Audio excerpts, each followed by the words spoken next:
සුබ දවසක් හැමෝටම ඩේලි එලිස් YouTube channel එකට හැමෝම සාදරයෙන් පිළිගන්නවා. අද මම අරන් ආවේ මාස 6 සිට බබාලට දෙන්න පුළුවන් හබ්බල පෙති කැඳ එකක් අරගෙන. මම මේ කැඳ එක හදා ගන්නවා. හොඳට හොදලා පිරිසිදු කරගත්ත හබ්බල පෙති ටිකක්, පොල් කිරි ටිකක්, රට ඉඳි ටිකක්, ඒ වගේම තල ඇට ටිකක්. මුලින්ම මම ෆෑන් එකට හබ්බල පෙති ටික දාගෙන ඒකටම පොල් කිරි ටික දා ගන්නවා.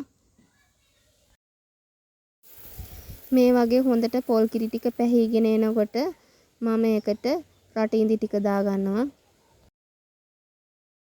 රට ඉඳි ටික හොඳට මේ කැඳයකට කලවම් කරගන්න ඕනේ. හොඳට දිය වෙනකම්. ඊට පස්සේ මම මේ හබල පෙති කැඳයක ලිපෙන් බාගෙන ඒකට තල ඇට ටික එකතු කරගන්නවා. මේ හබල පෙති කැඳ එක මාස 6 සිට බබාලට උදෑසන ආහාර වේලකට හදලා දෙන්න පුළුවන්. මාස 8ට අඩු බබෙක්ට මේ කැඳ එක හදලා දෙනවා නම් තල ඇට එකතු කරගන්න එපා. මේ වගේ බබාලට හදලා දෙන කෑමවල වීඩියෝ බලන්න කැමති නම් මගේ channel එක subscribe කරලා තියාගන්න. ඒ වගේම තව කෙනෙක්ට බලන්න share කරන්න. ගිහින් එන්නම්. සුබ දවසක් හැමෝටම.